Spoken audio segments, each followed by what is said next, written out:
চাঁদের কলঙ্ক আছে, কিন্তু তোমার রূপের কোনো কলঙ্ক নাই, তাই তোমার রূপের কলঙ্ক আমি তৈরি করে দিচ্ছি। দেবদাস, এ কি কাজ করলে দেবদাস? আজকে আমার বিয়ে, আর আজকে তুমি আমাকে ক্ষত করে দিলে। করে দিলাম কেন জানো? বিয়ের পরে যখন সিঁদুর পরবে আর শীতে মুখ দেখবে, তখন আমার কথা মনে পড়বে যে এই ক্ষতটা করেছে দেবদাস। তাছাড়া তো তুমি আমাকে মনে রাখবে না। যাও পারু, তুমি ঘরে ফিরে যাও। 87 বছরের যুবক কালাচাঁদ মালাকার, বাড়ি কেচুয়াডাঙ্গা, নদিয়া। 50-55 বছর বয়স পর্যন্ত সাধারণ শ্রমজীবী মানুষ হিসেবে জীবনযাপন করেন। সঙ্গে বিড়ি তৈরি করা, বিড়ি বিক্রি করা ছিল নিত্যদিনের কাজ। 5 বছর বয়সে বাবা মারা গিয়েছে, তখন আমরা লোকের দুয়ারে দুয়ারে কাজ করে বেরিয়েছি। তারপরে বিড়ি বাঁধা শিখে বিড়ি বাঁধতে লেগেছি। বিড়ি বাঁধতে বাঁধতে এই জীবনটা তো কেটে গেল। এরপর তার হঠাৎ মনে হয় কিছু একটা করতে হবে। বসে থাকতে থাকতে চিন্তা হলো যে একটা কিছু করতে হবে, একটা কিছু করতে হবে। আমার মনের মধ্যে ওইরকম একটা চাই, একটা কিছু করতে হবে। তো একজনকে বললাম সমজুটি, এই একটা কিছু করতে হবে। তুই কী করবি? তো বললে যাত্রা করি। তো বলে হ্যাঁ নিয়ে, ওই যাত্রার সঙ্গে সঙ্গে সেই দিনই বই নিয়ে আসা হলো, এই দিনে সেদিনই মনে হলো। তা আমি একটা পালা করে আমি চিন্তা করছিলাম। তা আমার বউ বলছে, কী গো চিন্তা করছো কেন? তা আমি বলছি যে দেখো ওই পালাটা করলাম, মেলা টাকা খরচ, আর কি করতে পারবো? তো বলছে যে খবরদার তুমি যাত্রা করবে, ইন্ধন জোগাতে হয় আমি জোগাবো, তুমি যাত্রা করবে। তুমি যাত্রা না হলে তুমি বাঁচতে পারবে না। আর তাছাড়া আমার আর একটা কথা, যে যাত্রা করলে বাইরেকার লোক আমাকে সম্মান করে। বাসে টাতে উঠলে পরে বৌদি বসেন বসেন বসেন, আরে দাদা দাদা কী করছে, আবার কি বই ধরলো, এই যে একটা সম্মান, এর জন্যে আমার খুব ভালো লাগে। আর তোমার সুনাম আমার কাছে খুবই ভালো লাগে, তোমাকে সবাই ডাকতে আসে, আমার ভালো লাগে, তুমি যাত্রা করবে। এই প্রেরণাতে আমি যাত্রা শুরু করলাম। 25 বছর যাত্রা করেছি। 25 বছরে তিনি 25টি যাত্রাপালা লেখেন। নিজে অভিনয়ের সঙ্গে সঙ্গে যাত্রাপালা মঞ্চস্থ করেন। তিনি তাঁর লেখাতে শশীবাবুর সংসার, শূন্য বাসরে বধূ, বাঙালি এবং আমি অসতী নই ইত্যাদি যাত্রাপালার নাম উল্লেখ করেছেন। যাত্রা দলের নাম রাখেন অনামী যাত্রা ইউনিট। তিনি চরিত্রগুলির মুখের ভাষা খুব সাধারণ মানুষের ভাষা ব্যবহার করেছেন। চরিত্রগুলির মধ্যে সম্পর্ক ও বিন্যাস আমাদের সমাজের সাধারণ মানুষের পারিবারিক সম্পর্কের আঙ্গিকে রচনা করেছেন। বিশ্বামিত্রকে তাই রোহিতাসের দাদু হিসাবে তিনি বর্ণনা করেছেন। আবার দানের মূল্য তিনি টাকাতে চুকিয়েছেন। তিনি গ্লুকোমা রোগে আক্রান্ত হয়ে শেষ 13-14 বছর চোখে দেখতে পান না, তাই স্মৃতি থেকে আমাদের শুনিয়েছেন রাজা হরিশ্চন্দ্র পালা। ঠিক আছে, দান যদি করো তাহলে রাজত্বটাই আমাকে দান করে দাও। রাজত্ব ঠিক আছে দিলাম, রাজত্ব দান করে দিলাম। রাজত্ব দান করে দিলে তাহলে তো দানের দক্ষিণা দিতে হয়। দানের দক্ষিণা না দিলে তো দান করা না করা সমান। বললো ঠিক আছে আমি এক্ষুনি দিচ্ছি। কত টাকা? তো বললো 1000 টাকা তো দেবেই। 1000 টাকা ঠিক আছে এক্ষুনি দিচ্ছি।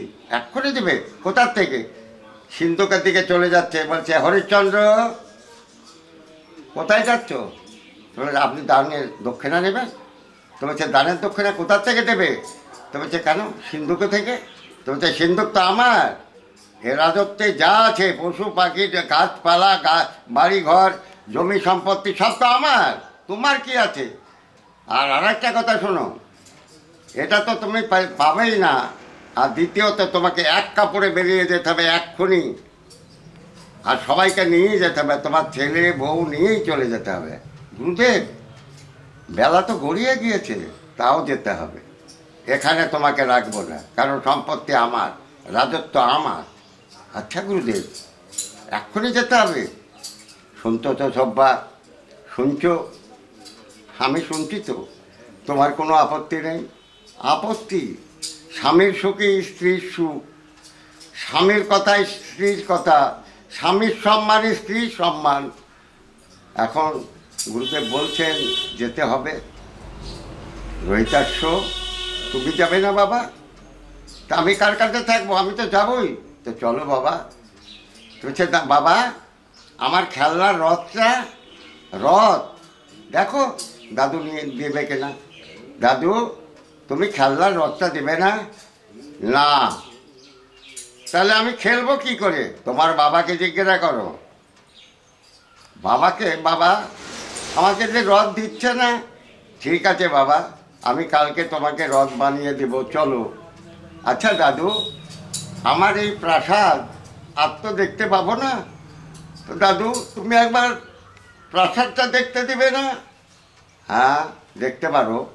প্রাসাদ দেখতে তার টাকা লাগবে না? ঠিক আছে। প্রাসাদ দেখছে, দেখে ওর মাকে বলছে, মা প্রাসাদ আমার দেখা হয়ে গেল, চলো চলো মা। চলে মা গো ধীরে ধীরে, আমি রে মাসি নয়ন নিরে, পথ যে হারায় যাই।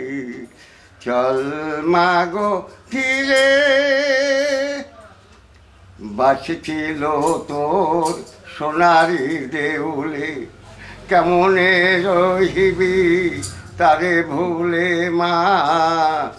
বাঁচেছিল তোর সোনারি দেউলে, কেমনে রহিবি তোরে ভুলে মা।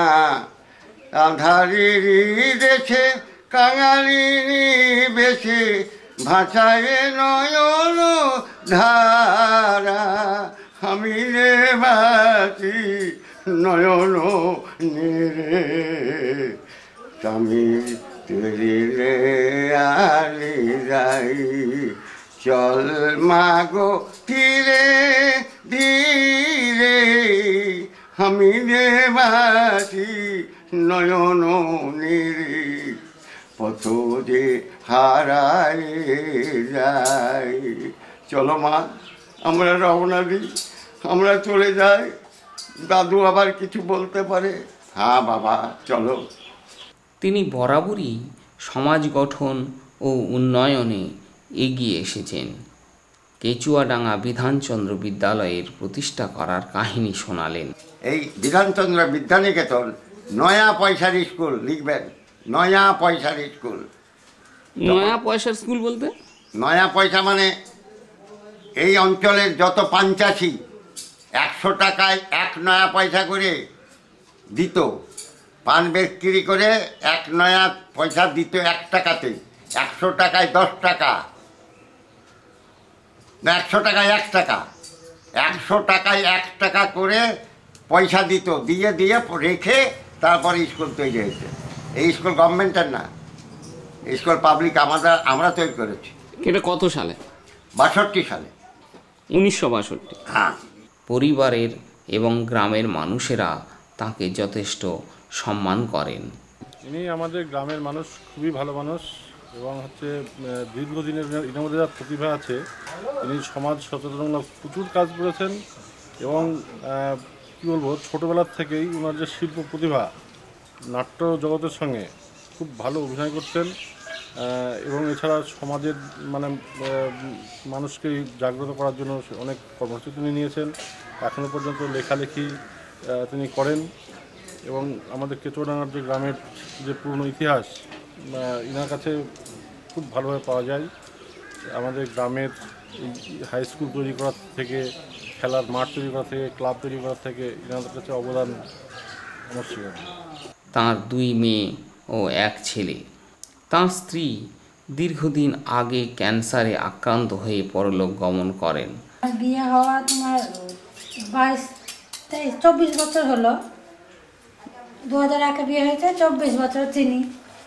ভালোই ব্যবহার ভালো, কথাবার্তা ভালো, মানুষজনের সঙ্গে মিশে থাকতে চায়।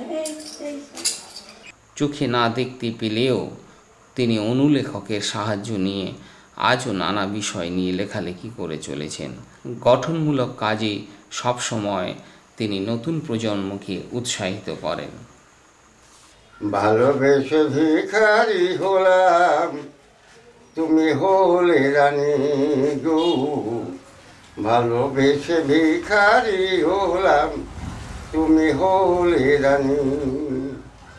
তোমারই ঘরে জ্বলছে প্রদীপ, তোমারই ঘরে জ্বলছে প্রদীপ। আমি একা ঘরে কাঁধারে কাঁদি গো। ভালোবেসে ভিখারি হলাম, তুমি হলে রানী গো। ভালোবেসে ভিখারি হলাম, তুমি হলে রানী।